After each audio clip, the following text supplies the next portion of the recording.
Do I look like I'm about to wander into the moors to find my ghostly love, or do I look like I'm about to die of tuberculosis? I feel like that's really a viewer's choice right there. For Wuthering Heights, Heathcliff. It's me, I'm Kathy. Come on now. I think unless you've been living under a rock, you've probably seen something on the internet about Wuthering Heights. You've probably seen a lot of controversy around this movie, particularly around Jacob Elordi and the casting of this movie. And there's also a lot of discussions being brought up about the movie, but also the book that originated the story itself. And so obviously, because I love Gothic literature and I have a working phone camera as well as a Victorian nightgown on standby, I had to let the internet know my opinion as well on the film. I'm gonna go a little bit into Kathy and Heathcliff's relationship, the differences in plot that I feel like didn't really land for me, and then I'm also gonna go a little bit into the controversy that I knew about going into the movie, and then also some of the controversies that I didn't even expect going into the movie, but then were staring me right in the face as I was watching the film. Going into this movie, to be fair, I knew at the outset that this movie that Emerald Fennell was creating was most likely not going to be for me. I went into this movie assuming that it would be Wuthering Heights fanfiction, that we were not going to get a true book accurate retelling. There might be some elements that were changed or themes that were adapted, but at least those elements that were taken out would be taken out with some care and some purpose, and that ultimately either the underlying theme and tones would be reflected, or the ways in which they were different would say something deeper about the characters, the story itself, the plot, literally anything other than just beautiful gowns and making out.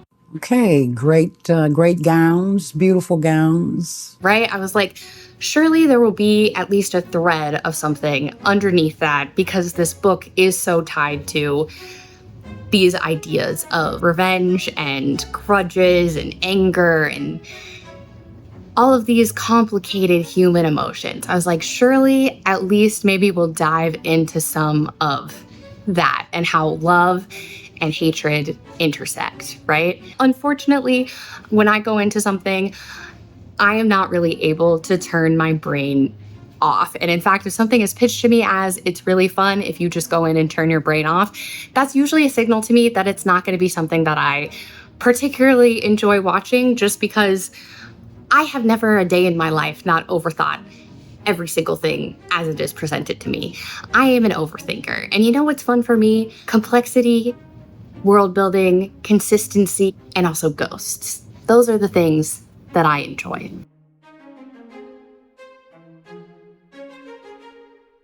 There were several controversies about this movie. The main one being Jacob Elordi's casting, a white man's casting as Heathcliff. I'm sure that there are a lot of people that have already done video essays that are explaining in much better detail those topics of class and race in a more thoughtful and deep way than I could ever hope to do. But I also had a lot of reservations going into the movie that this film would be able to tackle any kind of depth and complexity, even a shadow of it, that the book originally had, and how our repeated casting of Heathcliff as a white man takes away a lot from the story in ways that, yes, maybe it's not fair that Emerald Fennell is getting flack, even though it's 2026, for yet another Heathcliff when there's only been one non-white Heathcliff.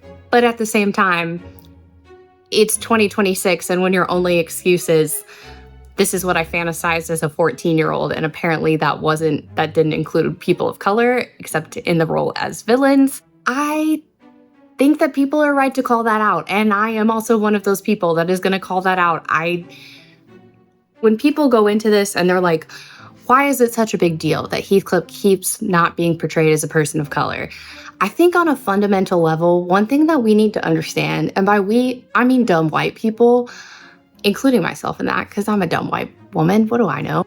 Literally, nowhere in the book is Heathcliff described as white. In fact, I don't even think it's right to say that it's implied. It's outright stated that Heathcliff as a character is racially ambiguous, but obviously not white. In the book, people say that he could be Romani, he could be from Egypt, he could be from India, he could be a Spaniard, he could be from the Americas. They leave it up to any part of the globe, but nowhere in that do they say that he is white. And I think that that is an important part of the story to know. It is an important dynamic that plays out in a lot of ways, implied like racial dynamics, implied class dynamics, but it is made very clear that part of the reason that Heathcliff cannot rise to marry Catherine is because he is from a different social status, right? He could not just be some lord's lost son, although there are theories that he could be potentially Mr. Earnshaw's illegitimate son, but you know, he's not going to be mistaken as anything other than an outsider, someone who is obviously not from the same background as Catherine, and that is stated visually over and over again in the book. So it's not even that it's a question. At some point, it's just a question of basic reading fundamentals. That sign can't stop me because I can't read. And it also plays into Hindley in the book, Catherine's brother's hatred of him as well. And I think taking that and taking a lot of those other complexities out of the book, while I didn't necessarily expect complexity going into this version of Wuthering Heights, it signaled to me that this movie was not going to maybe deal with those themes of class and revenge and intergenerational trauma that in a way that I felt would be new or interesting, and a red flag to me that maybe we were just going to get some really old tired tropes recycled again. Okay, great gowns, beautiful gowns. And it didn't help that when I went to go see this movie, I also had begun rereading the book. And as I was rereading the book, it really, again, became clear to me just how much Jacob Elordi's casting was going to keep bothering me. And I was only halfway through the book when I went to go see the movie on Galentine's Day, obviously. I kept being reminded of how much class and revenge comes into the story and in the ways that Heathcliff is presented. I think it's complicated sometimes for especially white people to understand just how racist white people can be and just how deep the racist brainwashing goes. And I don't say that in an antagonistic way. Like, I'm not personally blaming you if you read the book and thought that Heathcliff was white, because growing up in the South, this is something that I just remember being exposed to constantly, right? I read The Count of Monte Cristo when I was a kid. I read it cover to cover and I loved it. And so I wanted to obviously take out my little family laptop and go on Wikipedia and Google and find everything I could about The Count of Monte Cristo and the man who wrote it, Alexandre Dumas. And when I did that, I quickly learned that Alexandre Dumas is half Black and that his father was a count and was put in jail. You know, all of that. There was a complex backstory that I was not aware of. And I remember going when I was a child up to other, like I read it for school and I went to adults at my school and I was like, hey, did you know that Alexandre Dumas, the person who wrote Three Musketeers and The Count of Monte Cristo, that he was actually Black? I didn't know that until, you know, I looked it up and read it. Isn't that really cool? And people looked at me and they were like, I don't think that's right, Mal. I don't think Mallory, I don't think he was. And I remember thinking, that's weird. Because I remember trying to gaslight my baby brain into being like, maybe what I read on the internet is wrong. The internet sometimes always isn't right, but looking at it, I'm pretty sure I did read that and I'm not lying. But the white brainwashing really will get inside of your mind. It gets to the point of almost like just sheer media illiteracy, the links to which people will go to just assume that whiteness is the default, especially in works of Western literature. Take a look, it's in a book, Reading Rainbow, Reading Rainbow. And lo and behold, 10 years later, The Black Count came out, which was a book about the history of Alexandre Dumas's father and how race played and his father's history in the military and kind of being neglected in the French military and being imprisoned played into, like, Alexandre Dumas based the story of the Count of Monte Cristo on what happened to his father and the revenge that he wished his father could have, the justice that he wished his father could have had. And that his father was Black, as I said. Not to be like, I told you so, but this is my camera being put onto the internet, so I did tell you so. But I felt so vindicated because I was just like, you didn't believe my Google searches, but how about that? Now everyone, now people are talking about it, and it's great that people are talking about that because it's important to just acknowledge just reality that people have existed. You know, people of color have always existed, not just in one fashion, right? Like in many different aspects of society. They have always been here. And I mean, I'm not to say that I haven't done that. I mean, right? I'm a white girl growing up in the South, so I'm sure I've been in that boat too. I think sometimes people too, they don't really understand that if they take something out, if you just take out Heathcliff's race, that's not something that you can just take out and put somewhere else, right? Like that, it very much impacts in the book how he moves through the world. And if you take it out, and the only reason you take it out is because you just don't want to deal with it, I think that says something too.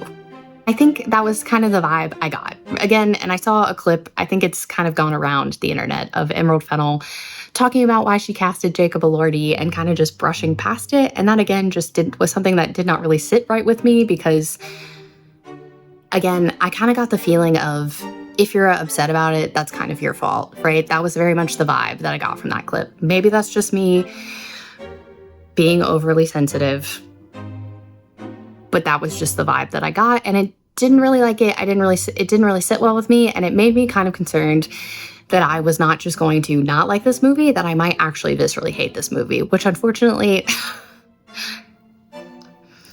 it's been a very weird up and down with this movie. There's something, I really loved the cinematography on the one end, and then there were other things that just, I absolutely could not get over and I hated.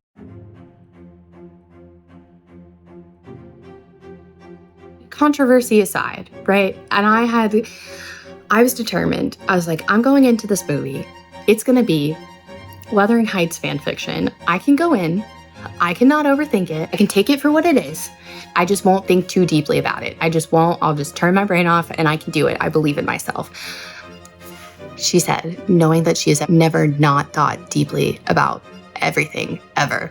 But most importantly, I was hopeful because I had seen Saltburn and I had watched that man, Barry What's-His-Face, get very intimate with Jacob Elordi's grave in that movie. And so I was like, okay, you know what one thing we could get out of this movie is? Because if there's one thing that Emerald Fennell can do, apparently, it's implied necrophilia. And so I was thinking, we're definitely going to get ghost romance. We're going to get ghost sexy times. We're going to get a ghost romance, and I am here for it. The thought of ghost romance, because I love ghost romance, it was enough for me to be like, I'm here. I'm intrigued. At this point in the year, I was like, I just need to feel something, okay? And if I can just get a little bit of ghost romance, just a hint, maybe that will be enough to sustain me through the long winter to come. And at the beginning, I was doing so well, okay? I went in and I was doing such a good job. I was so proud of myself because I was sitting there at the beginning of the movie and there's this scene at the very beginning, okay? And you think that it's like a sex scene. It's completely black and there's this uncomfortable level of like heavy breathing and like creaking and you're like, okay, people are definitely banging. No, it opens, it's a dude hanging and the dude hanging has a boner. And everybody's pointing and laughing at him, and then everybody starts making out, and Charlie XCX starts playing, and Kathy starts running through the moors. And at this point, at the beginning, okay, and it's like creepy and spooky and foggy, and there's this isolated house on the hill. And at this point, I was like, okay, this is the vibe of the movie, okay? Things are very explicit and dark, but also on the other hand, there's this thing of like you're watching people suffering, but then also there's like a sexual component to it, and you're the like watcher, and you're like participating in it. There's like sensuous undertones because it's like you're watching people suffering, but also there's like something illicit and sexy about it, but also not really, because it was kind of, you get what I'm saying. Because at this point, okay, and this is the point, this is important, okay? This is the point at which I was immediately like, okay, yes, Emerald Fennel, we're gonna get ghosts. In my mind, yes, Emerald Fennel. I was like, she's speaking to me. She's speaking to us, Emerald Fennel. And I was like, tell them about the death and the love and the lust, okay? Because we're gonna get ghosts later. Okay, I gave a lot of grace to that scene because I was like, this is all gonna tie back together to the themes that this movie is about to have, and the ghosts that are it's going to be about the death and the lust and the love and the, okay, ghosts. That was where my brain went. I saw that and I was like, what? Whoa, I was not expecting that. Ghosts. Locked in. I was like, this is not just spectacle for spectacle's sake. Okay, this is not going to be a hollow scene. Okay, this is going to come back. It's all going to come back at the end in a beautiful ghostly love. Okay, beautiful cinematically, but hopefully toxic and dark and full of revenge, love, and also ghosts. Immediately, I tried to stamp my expectations right back down, okay? Tried to just, good, everything's spooky and gothic and isolated. Maybe we'll get ghosts. Okay, I'm here for it. I can hear it out, okay? I was getting drawn in. And I really liked the tonal vibes of it at some points. And I think Emerald Fennel really she can film a scene. But there were also a lot of points where I was just really bored. A lot of this movie, it was just people staring at each other and then making out, which is fine. But I kept thinking that there was going to be something else in between, and then I would be like, the moment when we were getting to something, it would be like, and now we're back. They're staring at each other, and Jacob Elordi's lizard tongue is shooting into Margot Robbie's mouth. Her tongue is a guided missile, striking her victims at 50 feet a second. Quickly began to realize that this was more just pivoting from one scene to another of different makeout scenes, and then also scenes where the only kind of tension I really felt from it was in wondering what kind of crazy fluid stand-in are we gonna have, right? And what kind of raunchy thing would happen next. And then also, in between that, there were moments that also then tied into my thinking that there would be ghosts. Okay, so imagine me sitting in this movie, right? I'm sitting there. It comes totally out of the blue. Jacob Elordi's lizard tongue is shooting out.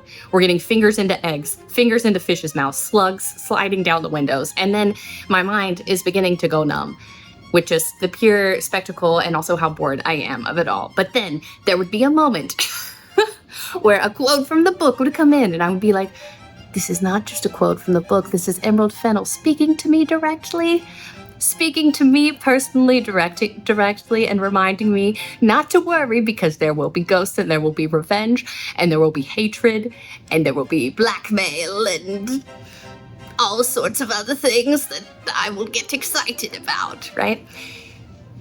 And to be fair, I don't think some of those moments maybe I was reaching, but there were other moments when I was like, okay, I feel like it was fair for me to assume that there were going to be ghosts in this movie, okay? For instance, there is one scene where Jacob Elordi and Margot Robbie, Catherine and Heathcliff, there's a moment when they're older and Kathy has already moved to Thrushcross Grange and married Edgar Linton, right? And Heathcliff, she comes back to visit Heathcliff when he moves back into their old house at Wuthering Heights. And she asks Heathcliff, why are you still living in this attic room when you could be living in any room in the house? And he says, Kathy, I just like lying in the attic because I like lying in the attic so that I can pretend that maybe I'll see you turn your light on in the winter, Kathy. I was like, this is once again, Emerald Fennel is speaking directly to me, reminding me that there will be a ghost romance, right? I'm gonna see old man Heathcliff curled up in this attic, and he's gonna be old and decrepit, and Kathy's gonna be dead, and he's gonna be looking at her window, and then the light's gonna come out, or she's gonna be a ghost in the window or something, because ghost, and she will be there calling for him to go, Heathcliff, it's me, it's Kathy, I've come home now, right? You see what I'm saying? You see what I'm saying? It's gonna be Kathy saying, open your window, right? That's not crazy. That's not crazy, okay? That was in the subtext of the movie. That was being presented to me. Okay, that we were gonna get a ghost. You see, I'm not losing it. But yeah, no, everybody else was looking at it and they were like, oh my God, so sweet. He loves her. He's always just reminiscing. And I was like, no. It's ghosts. Okay, he's saying that because he's gonna see her ghost later, and it's all gonna tie in. The hanging and the attic and the ghost and it's all gonna come together. It's all gonna come together, and I will be okay. I can get through the makeout scenes. I was like, I can do it. I can get through Jacob Elordi's lizard tongue because he won't be able to have his lizard tongue out when Margot Robbie is a ghost. There'll be no lizard tongues. There will only be ghosts. I'm losing it. Lizard.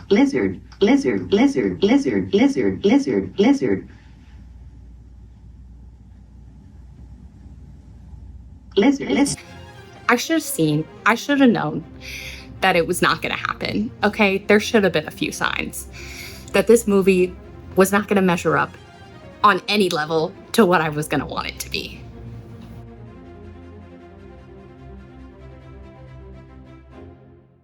We're gonna get into the lack of ghosts. We're gonna get into it. But another thing that should have clued me into that this was not gonna be actually the dark, tragic love story featuring a love so twisted by revenge and loyalty and possession and obsession that it could be a love that would last as little ghosts sleeping unquiet slumbers on the moors. Okay, I should have seen that this was not gonna be that kind of love story. And the first clue that it was not going to be that kind of love story, taking us back to the very beginning, is Mr. Earnshaw. So in the movie, Mr. Earnshaw, much like in the book, brings Heathcliff to the house and demands that everyone accommodate him to stay.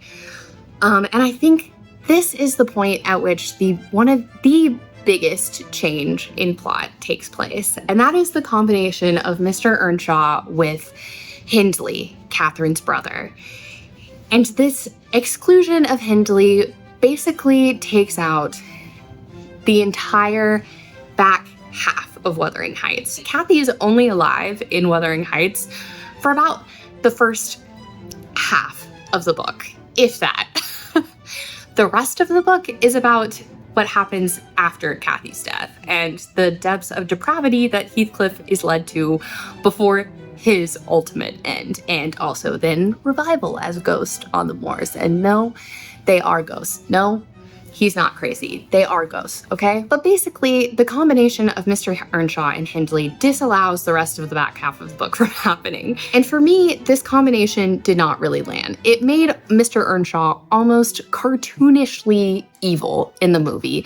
He is a drunkard, and addicted to gambling, much like Hindley is in the book, and ends up abusing Kathy too. So we're set up automatically with this almost like, I don't want to say fairy tale, but it almost feels like a fairy tale setup in which Kathy and Heathcliff are united against the wicked Mr. Earnshaw, who is physically abusive to Heathcliff and at least emotionally and psychologically abusive and financially abusive to Catherine. Whereas in the book, Mr. Earnshaw, he is not abusive to Heathcliff. In fact, he welcomes him in the house, and Heathcliff is his favorite and taught and given an education for the early years of his life. And he scolds and punishes anyone who treats Heathcliff with open disdain, which causes a rift between Mr. Earnshaw and Catherine's brother Hindley, because Heathcliff is favored over Hindley, and Mr. Earnshaw kind of just lets Catherine do as she will, and she is kind of this young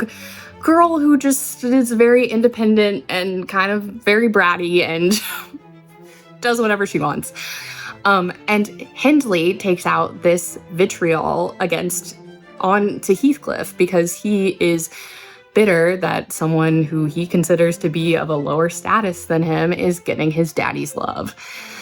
And it is a hatred that he carries his entire life. And Hindley is a villain. He is the most wicked person in the book, right? Like there's a scene where he takes a knife and has it shoved into Nelly's mouth, and she is telling him to stop as he is about to kill her. He nearly drops his baby and kills his baby, right? Like he is a villain. After Mr. Earnshaw dies, Hindley relegates Heathcliff to what he considers to be his rightful place as a servant. And so Heathcliff is, kind of throughout his whole life, taking names, essentially counting wrongs and taking names, and mentally, I will cause ruin upon you and every generation of your line until it is no more, kind of. That is Heathcliff's goal and vision. And it makes his and Catherine's relationship more complicated as well, because in the movie, they're very much meant to be kind of this aligned force against Mr. Earnshaw, right? Like you see Heathcliff being abused by Mr. Earnshaw, you see Cathy unable to protect him, that he takes punishments for Cathy, right? And it is very much like presented as he is this kind of like tragic hero figure, right? He is protecting Cathy against this horrible situation that they are both in and they're not able to protect each other from. In the book, that's not really the case, right? Like Heathcliff does things for Catherine, but it's more because he just is obsessed with Catherine. They are not united against a common evil like Mr. Earnshaw. And I think it makes them both, in the movie, much more sympathetic characters. Right? Like you keep seeing this portrayal of Heathcliff as this hero who is saving Catherine, who is just not, he's just not the right class, right? His problem is that he's poor and he feels all this bitterness, but it's justified because Cathy left him. And in the book, this is the point where it's like, yes, Heathcliff is in a lot of ways justified in his desire for revenge, but at the same time, he ends up taking it to a level that is just cuckoo banana pancakes, like it is absolutely bonkers, right? That it's like impacting people that really have no idea of what the context of the situation even is. He is like tormented throughout his life by like this memory of Cathy and this need for revenge. And I know that other adaptations have taken out the second generation stuff. And to be fair, it's been a while since I've watched any of them. I think this combination of Mr. Earnshaw, it takes out a lot of the complexity of these characters because he is very much kind of like a one-note villain. He is in some ways, yes, pitiable, but also he is a character in a trope that we have seen so many times before. And he's easy in some ways to put into that box, right? He is the villain abusing Cathy and Heathcliff, and they are the tragic heroes that are just trying to be in love and bang and make out as much as possible. And it also makes Cathy's position a lot more pitiable as well, because she is not just the spoiled, willful child who is, trying to sneak off from the priest or thwart her brother, right? She is now this tragic heroine who is trapped in these circumstances, literally like trapped in this house where they are having to smash chairs to burn firewood, which is not like Hindley starts gambling away their possessions, but at the point at which she marries Edgar Linton, they are not in that dire of a position as it is presented. Hindley in the book dies after Catherine dies. He dies 6 months after Cathy dies in the book. In the film, we also then get another tragic scene of Cathy going to see Mr. Earnshaw once after she's married Edgar Linton and makes him crawl on the ground for money. And then the second time when he is dead and surrounded by his mountain of bottles. And so then we get another like sympathetic scene of Cathy mourning her father and mourning that she was put in this position at all, right? She cries and she hugs him, but she also kicks him and she hugs Heathcliff too. In the book, none of that ever happened. And I don't mean to say that just because it didn't happen in the book, that means that it was bad. To me, these things that were being added began to build into a series of yellow and then red flags for me as I began to realize the entire purpose of every edition to make Catherine and Heathcliff more palatable to an audience that otherwise wouldn't know their story. You know, if you're coming into the story and you have no context of Wuthering Heights, then it doesn't mean anything to see these characters made more sympathetic. But when you have read the book, it just made me keep questioning, why are we going to such pains to make them more palatable? When for me, the whole point of reading the book was, yes, they're both awful, but there is also still something there that makes you happy when they are able to be ghosts together on the moors, even though, do they deserve it? Because they made everybody's lives kind of miserable? Probably not.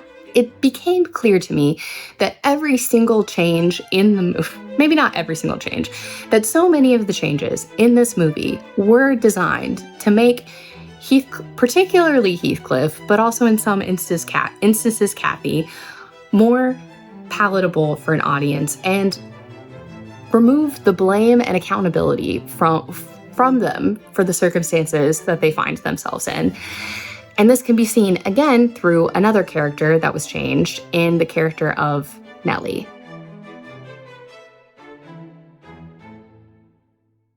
To be fair, I was watching the movie before I had reread the book, so I didn't remember a ton about Nelly's character. I remembered that Nelly was their narrator and not much else. Watching the movie slowly over time, I began to feel like I was almost being like gaslit. It felt like somebody had read this book and they were like, what do people like about this book?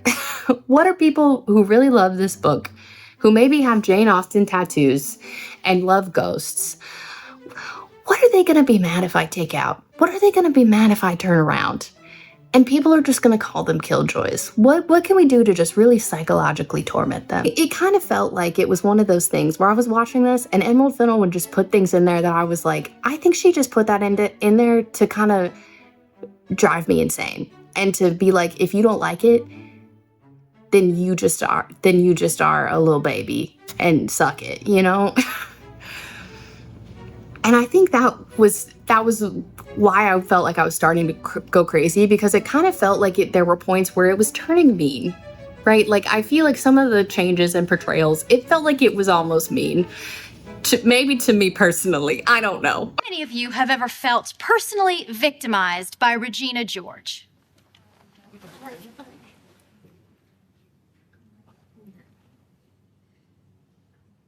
And one of these points is just the character of Nelly, okay? And the point and the role that she ends up taking in the plot.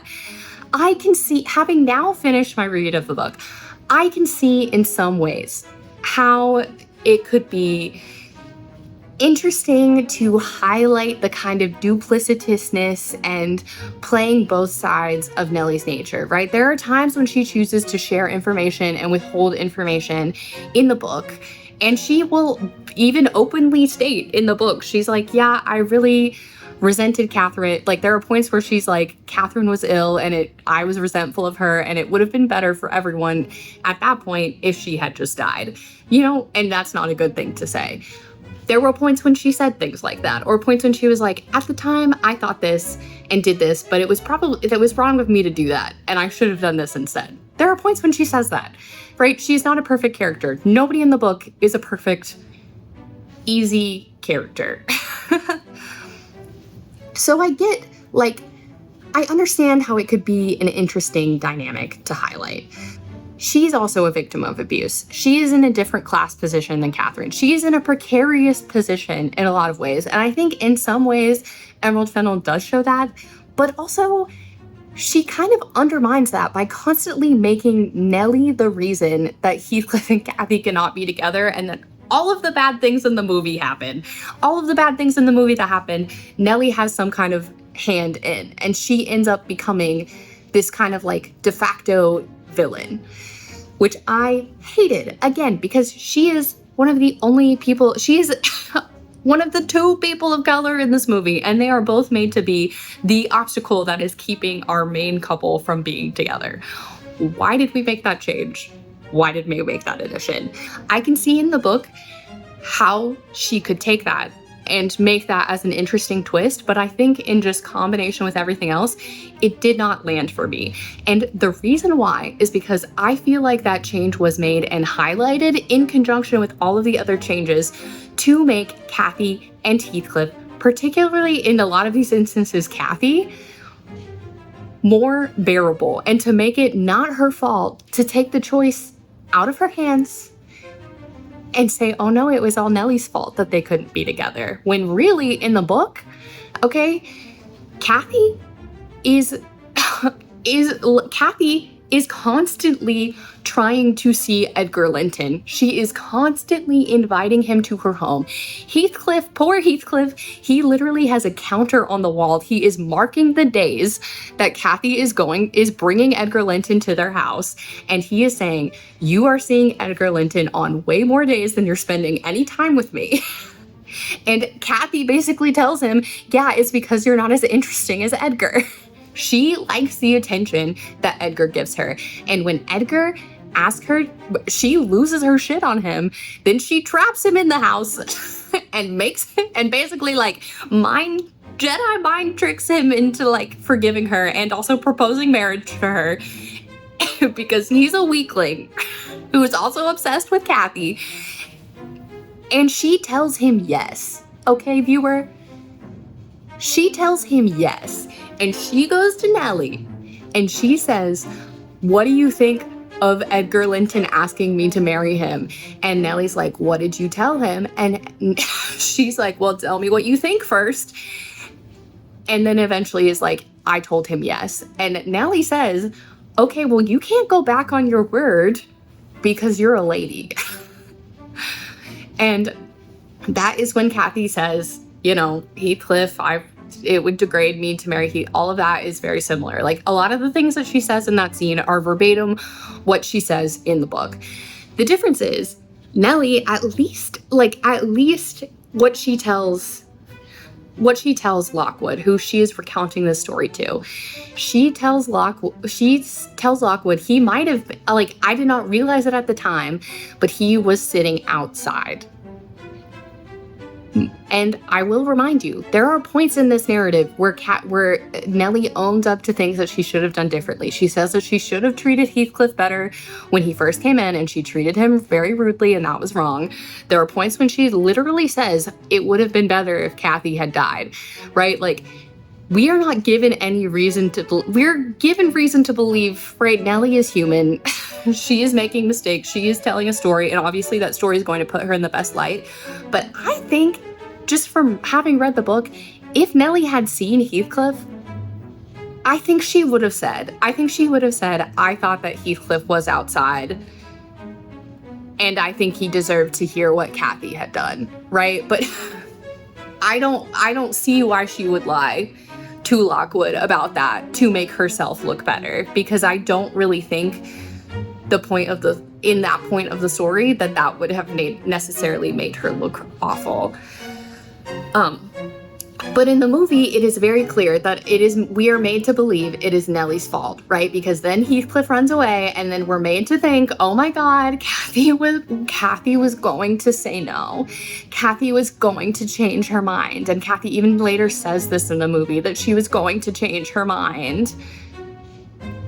But Kathy was not. But Kathy was not going to change her mind, okay? We're not made to think that this is a situation that Kathy had to make this decision because she is in dire circumstances, and like Jacob Elordi is having to smash chairs in order to, burn fire for their house. That is not the situation that book Kathy is in.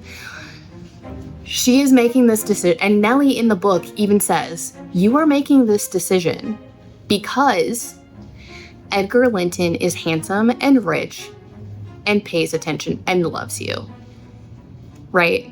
But you could find another man that is handsome and rich and loves you.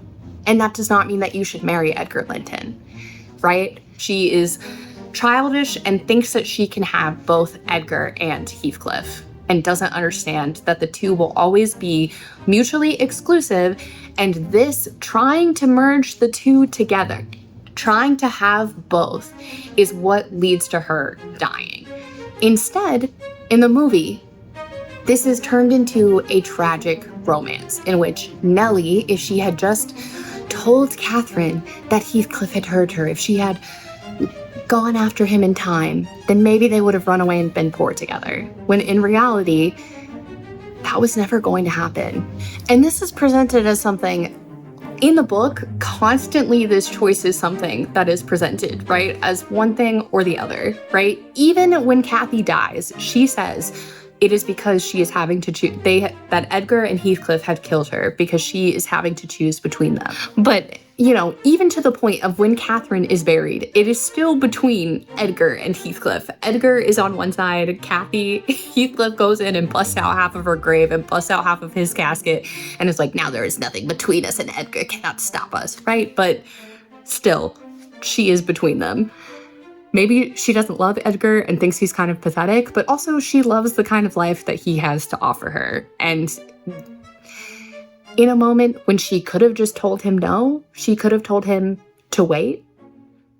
She doesn't do that. And in the end, she marries Edgar. And Heathcliff also is presented in the book as having to decide between two incompatible things as well, right? His love for Kathy, his love for the things that, at least in the latter half of the book, are pieces of Kathy in the form of her nephew and daughter, and also his desire for revenge and to make every single person who has ever wronged him suffer for generations, right? Like, he is also having to decide between these two things that cannot exist at the same time, because on the one hand, his revenge can only come at the cost of these last vestiges and memories of the woman that he loves too, right? The two cannot exist. The memories of Kathy in the form of her nephew and daughter can also not exist with his complex intergenerational plot for revenge.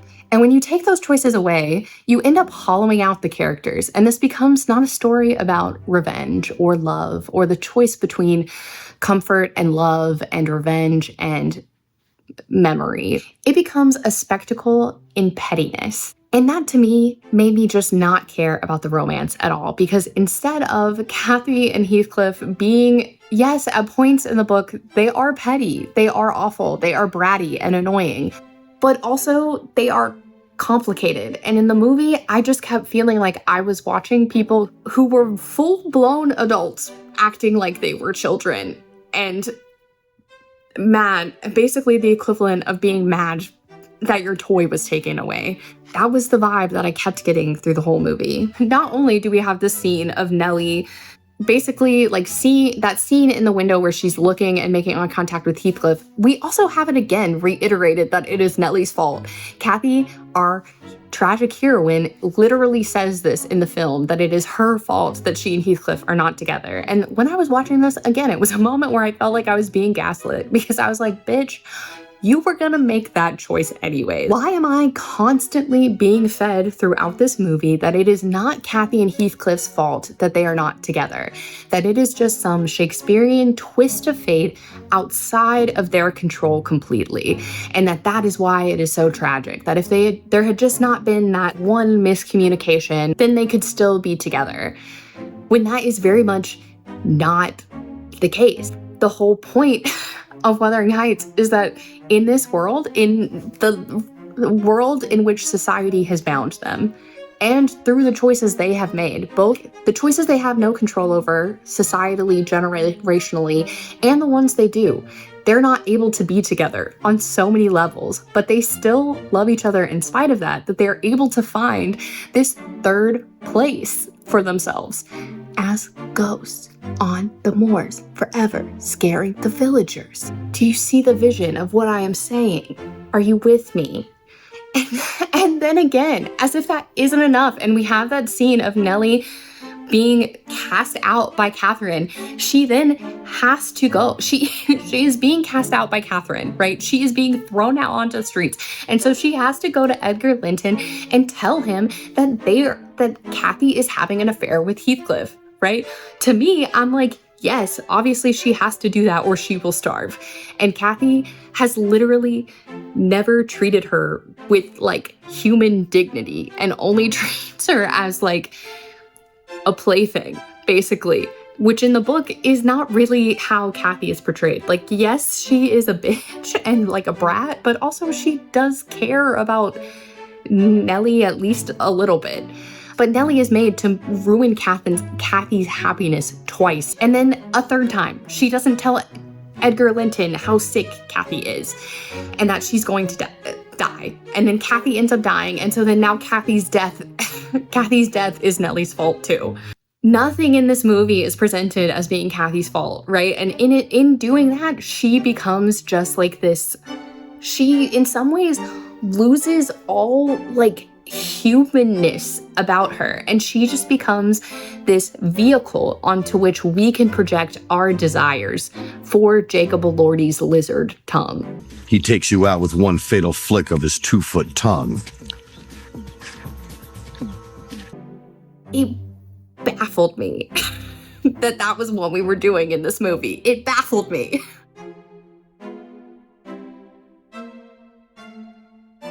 Another kind of nail in the coffin for me was the treatment of Isabella in this movie. And I wasn't originally going to talk about this, but I think that I do have to talk about it. I do have to talk about it, okay? Because it just, again, there were some parts of this movie that just felt like they were intentionally jabbing at people who had read the book. And I don't mean jabbing in a way like, oh, just like poking fun. I think for me, it kind of felt like a jabbing, like, oh, hey, maybe this is a jabbing, poking fun. Oh, never mind. We're being tormented. We're being psychologically targeted by Emerald Fennel. Because a lot of the times, I just felt like I was not in on the joke, right? I just felt like a joke was perhaps being had at my expense instead. I also am not a person, I don't like contrarianism. Like, if you're gonna change something, I think that it should be, like, if you're gonna change something, that's the first step, right? And then you should think, what do I have to say by making this change? And for me, this is like encapsulated in the portrayal of Isabella. Because at first, I really loved what Emerald Fennel did with Isabella's character. Okay, she popped on that screen and I really related to her. Okay, she is telling Edgar Linton the entire plot of Romeo and Juliet and all of her hot takes on it.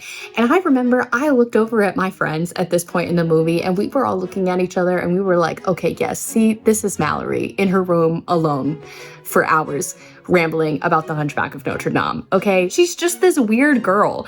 And you know, she has her weird hair dolls that she gives to Catherine and then she ends up stabbing it because she gets mad at her. And every scene she was in, I was like, I love this weird little girl. Weird girls rise up.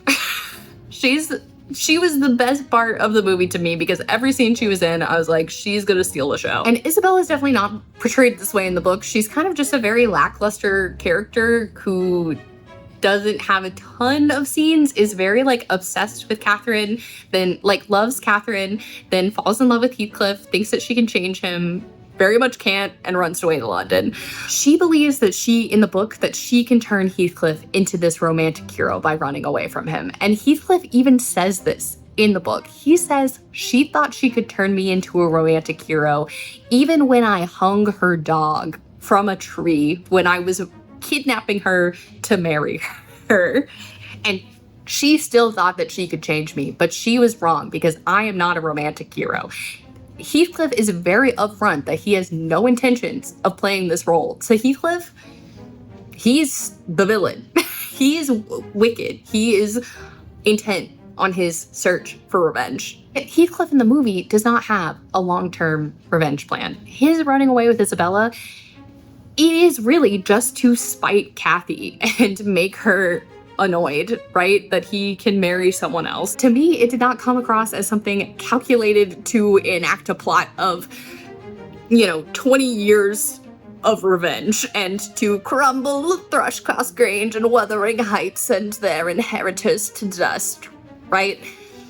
That was not the vibe I was getting from Jacob Elordi at all. In the movie, he's like, I'm going to be cruel to her so that Kathy will come see me. But basically, Isabella is into everything she does, and they have this like BDSM dynamic that at first I thought was funny, right? I was like, oh, that's kind of a surprise that she's into it, and she's like crawling on the ground, like barking like a dog for Jacob Elordi, and she's like in on it, acting like she's writing letters to Catherine in distress. But funny at the twist of it quickly became for me just like, it did not sit right. I was like, wait, in context of everything else, I feel once again that we are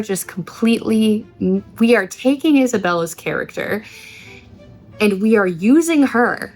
We are changing the plot and using her not to say something about her character, to say something maybe about her character, but mainly to make Heathcliff more palatable. My enjoyment began to take a really sharp downturn because I can see the argument that this is an interesting twist for Isabella's character. But really, Isabella to me was turned into a vehicle to give Heathcliff an out and to make him be the romantic hero that he had sworn in the book Heathcliff swore he would never be, right? It is to give him an out. And I felt in some ways like Isabella's change in character was also made to poke fun at anyone who would find Heathcliff to be a love interest, which in the book, it's kind of like almost a cautionary tale of like, don't think you can change a man.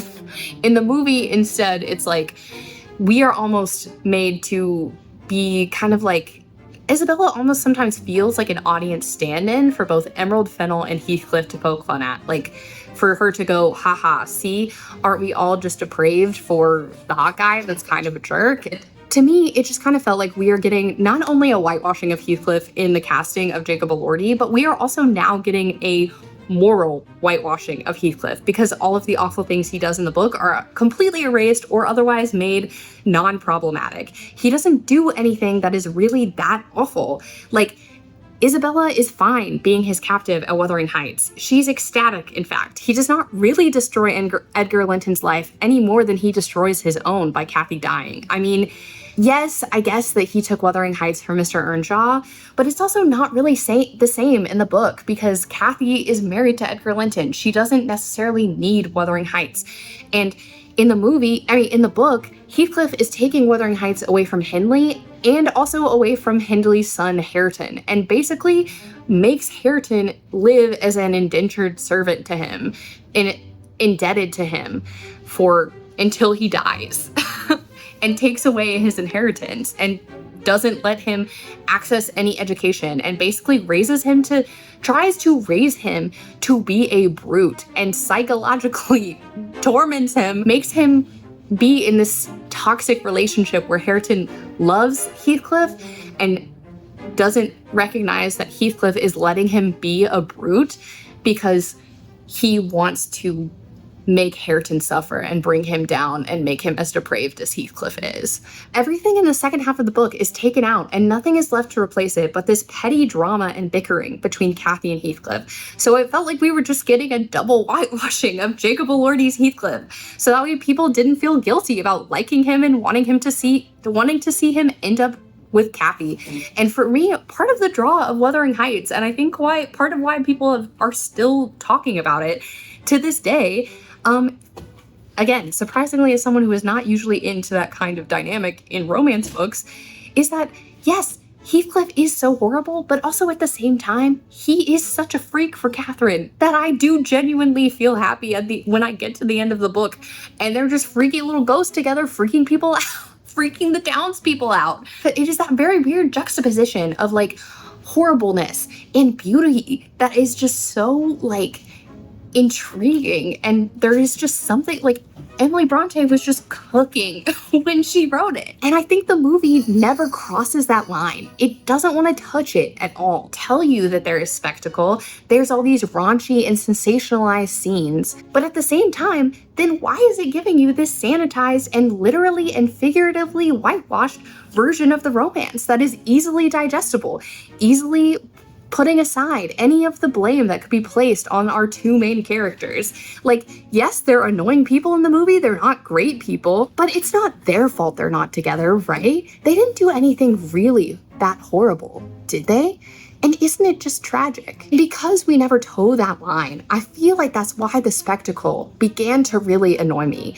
The endless montages of beautiful scenes of them staring at each other and making out, more and more just began to vex me. What is the point of any of this if you're not going to actually say something? Literally anything. If you're going to say that you are going to cross these lines, if your whole point is to make people uncomfortable and question things, why then are you taking out so many of the actual, like, tangible things in the plot that make this story complex? You're trying to give something in a package that makes people feel like they're doing something wrong, but at the end of the day, it's still something that is just palatable enough so that way you don't have to feel guilty about enjoying it. So people can just talk about how hot Jacob Elordi was in the movie and they don't have to confront literally anything else. In the movie, everyone is reduced down to kind of a one-note character.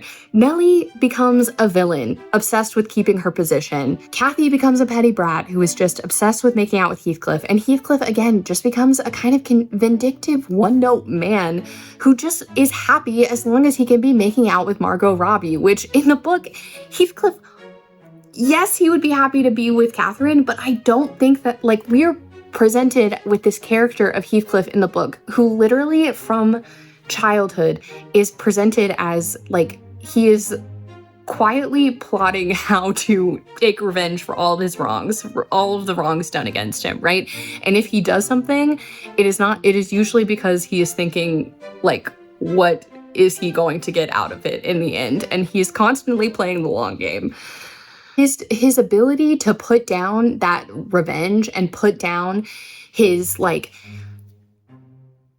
put down all of the wrongs that have been done to him and this, like, box that he has been put into by society and his class and his race, he is only able to put those things down at his death, right? He is only able to be with Kathy, really be with Kathy, when they are not bound by society. Do you get what I'm saying? When they are beyond the reaches of society, beyond perhaps this mortal coil. Do you see what I'm saying? They have to be ghosts to be in love. They have to be ghosts to be in love.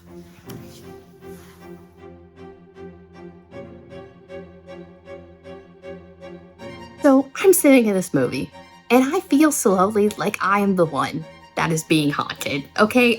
I am the one that is being driven mad. I am the one who is about to have an epic Shakespearean crash out in an abandoned AMC at 1 a.m. I wonder almost, it felt intentional. Like, I kind of feel like Emerald Fennell was perhaps trying to drive me specifically mad with this movie, because there were moments where I felt like she was speaking to me. I felt like she was saying, don't worry, there's gonna be a ghost, the plot's gonna pick up, and there's gonna be a ghost. And I kept thinking, okay, we're gonna get past all of this making out and them staring at each other and Jacob Elordi shooting his lizard tongue into Margot Robbie's unsuspecting mouth. And eventually we will get revenge and death and murder and madness. This story, to me, it really only is gonna work if it is a ghost story. And I cannot explain all of the reasons that I love ghost stories, ghost romances in particular, okay? I think one thing that I love about ghost romances is this idea of being trapped. And I think in Wuthering Heights, we have these two characters who are in their real, like, when they are alive, are trapped by their own decisions, by their places in society, but also, right, ghosts, they're trapped, but then in some ways they're also free. They are not bound by the same laws of physics or laws of time and flesh and bone. Catherine, at the start of the book, she's wandering Wuthering Heights as a ghost, sticking her little ghost hands in the window, tormenting people because she can't get to Heathcliff. And Heathcliff is similarly trapped by her absence, trapped in the realm of the living without her. After Heathcliff dies and after they both become ghosts, they're trapped on the moors, but they're also trapped together.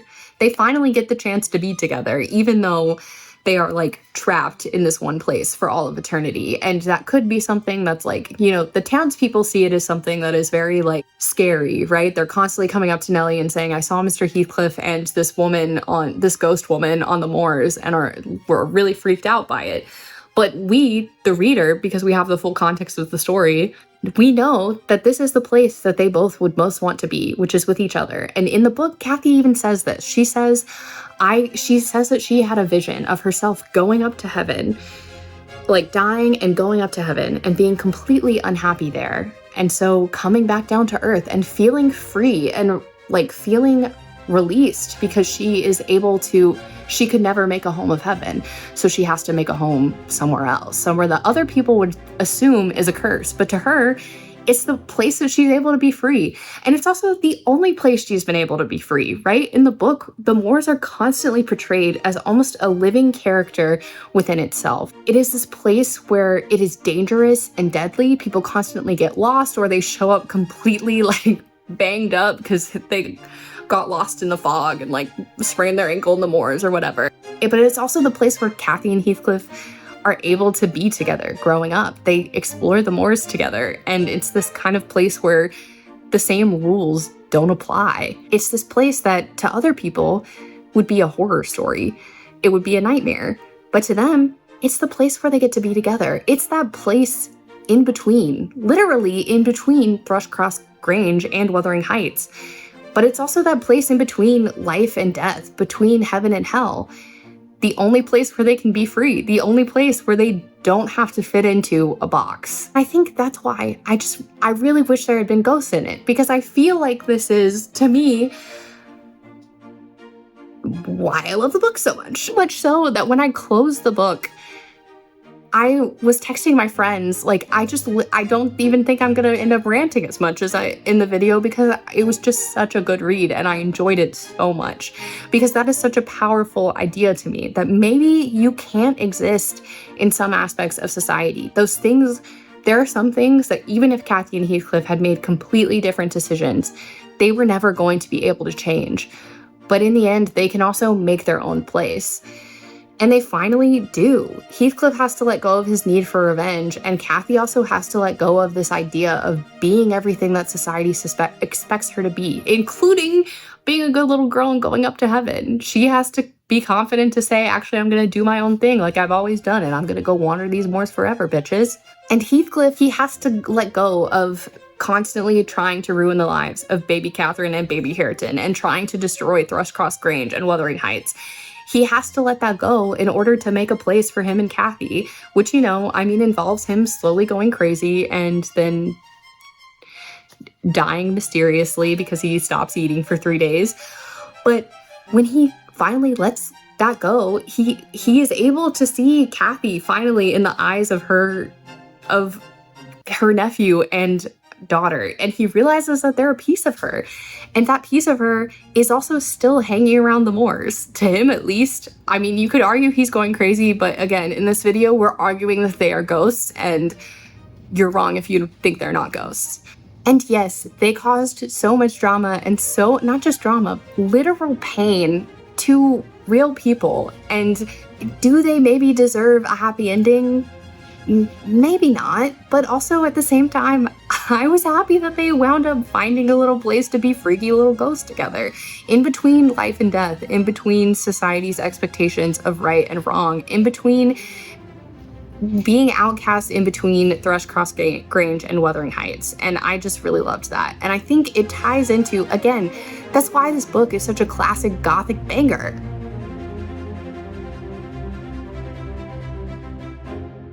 I also expected this to be a more Gothic movie than it was, right? I think in a lot of ways, this movie kind of felt like a fantastical romance rather than a true Gothic romance. I think you could even argue if Wuthering Heights is a Gothic romance or not, but I'm not going to get into that today. But with Gothic literature in general, you have this idea of this darkness and this kind of like classically spooky tropes, right? Of the haunted houses, the cobwebs, the ghosts, lots of fog, a general sense of unease. Gothic literature tends to build from this kind of mundane scariness, very rooted in real fears of death and decay and difference, mortality. And as it builds, these fears can turn into something transcendental, which points to something, becomes something almost larger than the natural and becomes supernatural. It's that feeling you get almost when you climb to the top of a mountain and you climb to the summit and you can look around and it's beautiful, but at the same time, you can recognize how small you feel too, right? It's that combination of the beautiful and terrible, the overwhelming and the awe-inspiring. And that's the idea of the sublime in Gothic literature. And I think Fennell's adaptation, honestly, it doesn't go far enough between the contrast between sensuality portrayed in Heathcliff and Cathy's scenes and the visceral, uncomfortable images of various secretions and lizard tongues that could end up coming together in the end to say something more meaningful and confronting the things that feel unconfrontable. But in the end, all of those images end up just saying nothing at all. I don't think Fennell ever goes far enough to let these two disparate ideas of the movie come together, which is insane to say, because in some ways the whole movie becomes about these two contrasts between disgust and love and spectacle and romance. And this, for me, is exemplified in the ending of the movie. In some ways, we're being set up to believe that we are now facing these two ideas coming together. The disgusting, the mortal, the decay, with the grandiose love story, right? As the romantic hero, Heathcliff is riding literally to Cathy's deathbed, trying to get to her before she bleeds horrifically out so that he can profess his love to her one last time. Heathcliff is riding towards Catherine, transforming himself literally into this romantic hero that book Heathcliff would gag over, and not in a good way. He's laying at her bedside, weeping that she should haunt him. Then we're given a series of flashbacks that portray Heathcliff and Cathy's childhood and this childlike, innocent proclamation of love to one another, while Cathy is pretending to sleep and Heathcliff is promising to love her until the day that he dies. It's meant to be beautiful and poignant and redemptive, that they were stupid this whole movie, but now we can bask in the tragedy that is their love. Which, if you've read Wuthering Heights again, is kind of the opposite point of the book. Catherine's death spurred Heathcliff to commit increasingly horrible acts. Everyone around him is miserable until basically the end of his life in the book. Their love was not something beautiful in the novel. It was instead portrayed as something that was like a curse that would haunt both of them. That obsession and possession that they couldn't escape from. This is what I mean when I say that Emerald Fennell doesn't go far enough to successfully tie all of her themes together in a way that would justify the spectacle and grossness and beauty and drama of the many earlier scenes. What was the point of the hanging man with the boner? If not to make some kind of tie-in to the ties between mortality and lust and the contrast between the beautiful and the vulgar. At the end, all we're left with is this beautiful whitewashed lie. And I'm left wondering, if this whole movie isn't Emerald Fennell's wish fulfillment, then is it supposed to be the audience's? Are we supposed to just content ourselves with stripping away all of these complex and darker themes in order to just witness a spectacle that we are all taking part in someone else's pain? And for me, I've said this so many times, but the spectacle just isn't enough. I don't care enough about Heathcliff and Cathy's love story in this movie. Because to me, their entanglement is only the vehicle through which to examine something larger about society and ourselves and revenge and the places that we have to make for ourselves in between. What does it all mean if you love someone and there's no place in the world for that love to live in? Wuthering Heights, to me, it's a ghost story. And I think another retelling, another adaptation, it should lead into those horror elements, into those ghostly elements. I think it would be more successful. I truly feel in some ways like if we're going to make the point that we want to transgress the boundary of what people might find appropriate and have this kind of spectacle, visceral, vulgar imagery, why are we not taking that to its full conclusion? Why are we not pressing the bounds thematically as well as visually? And to me, that's again kind of why I felt like this was supposed to be the cheap fast food of Gothic literature, but I don't think it even wound up being that. I think it just kind of wound up being like trying to eat cotton candy from a water fountain. Sweet, but ultimately it just keeps disappearing. into nothing. Because for me, the Gothic is also, a lot of it is tied to fears and anxiety of the time. In Wuthering Heights, it's about that divide between class and colonialism and how those things can haunt you and cause harm through generations. And it really ties into that, and then it relates beautifully back to that ghost story. In the movie, what fears are we trying to address other than just trying to scandalize? And I think, to me, it also says a lot of things that I'm not comfortable with about our time, right? That we are wanting something that is stripping something else away of substance in order to just enjoy it for what it has to offer us viscerally, like on a surface level.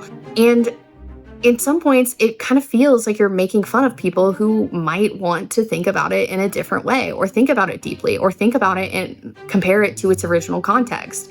And you become more focused on the contrarianism of it all, just being different, being full of spectacle for spectacle's sake. It's flashy, it's showy, and it doesn't necessarily respect where it came from or where we are currently.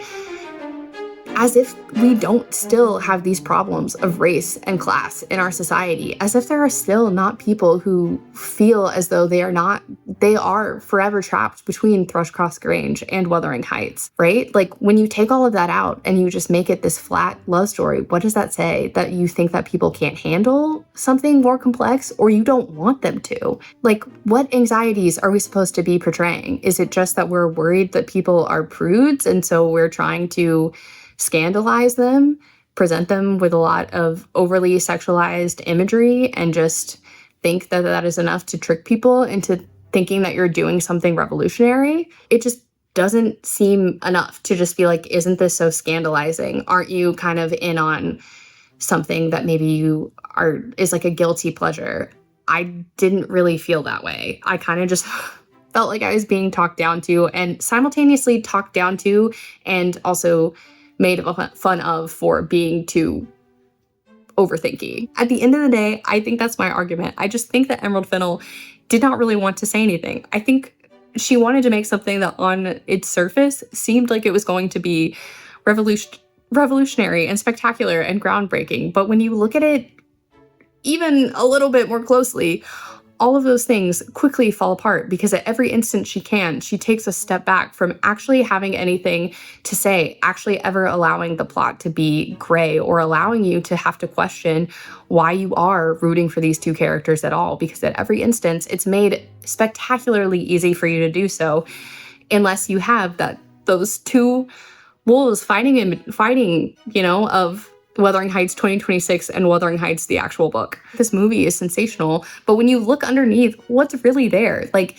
do Kathy and Heathcliff in this movie have a love that will transcend life and death, literally, or is it just one that will last until the screen goes black? And for me, it was the latter. When Heathcliff curls up next to Catherine and the screen goes black, the only thing I could think was, good.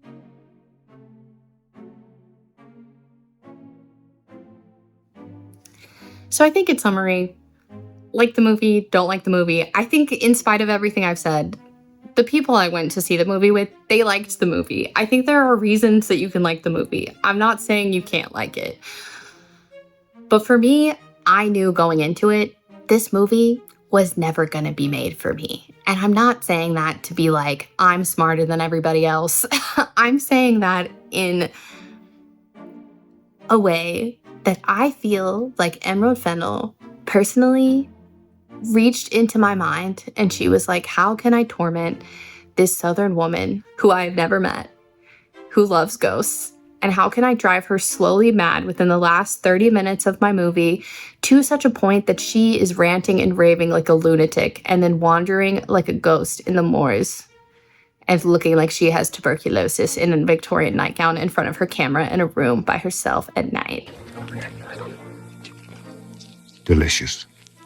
I was predisposed not to like it. Okay, on top of the changes from the book, the changes from the themes of the book, and then reading the book, I just liked the book so much better than the movie. I was honestly worried after I finished watching the movie, I was worried that I was gonna go back and finish the second half of the book, and I was actually not going to like it the way that I remembered liking it. But that was not what happened.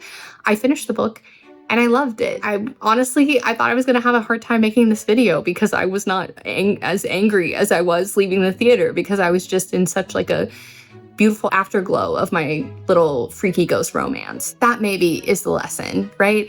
If you love something and you're hanging on to the ghost of it, you're probably not gonna like a cheap imitation of it, even if it has a bangin' Charlie XCX soundtrack. If you liked this video, I think I'm gonna make another one.